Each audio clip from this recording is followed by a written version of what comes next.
C'est l'un des événements les plus marquants de sa carrière. Professeur Ntoumi, bienvenue à Berlin.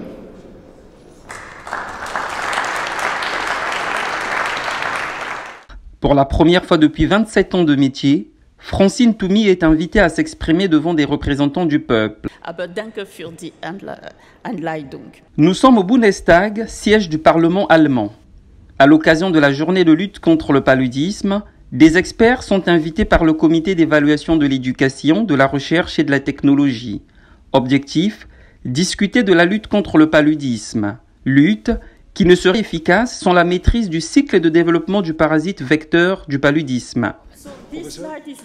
Cette présentation est importante parce que pour choisir les bonnes cibles du vaccin, on regarde le cycle. Par exemple, le vaccin actuel cible des parasites qui vont dans le foie. Il y a des vaccins en développement qui visent les parasites qui sont dans le sang. En effet, suivant le scientifique, la cible à attaquer pour bloquer le parasite et empêcher la transmission de la maladie peut varier. La scientifique congolaise rappelle que le vaccin RTSS, recommandé par l'Organisation mondiale de la santé, est prochainement disponible et ne protège qu'à hauteur de 30%. De ce fait, la moustiquaire reste un moyen efficace pour lutter contre cette maladie aux conséquences lourdes. Chaque année, environ 240 millions de personnes sont infectées par le paludisme, soit 600 000 morts principalement répertoriés en Afrique subsaharienne, et près de 80% des victimes sont des enfants de moins de 5 ans. Occasion tout indiquée pour Francine Ntoumi de lancer un appel aux pays du Nord.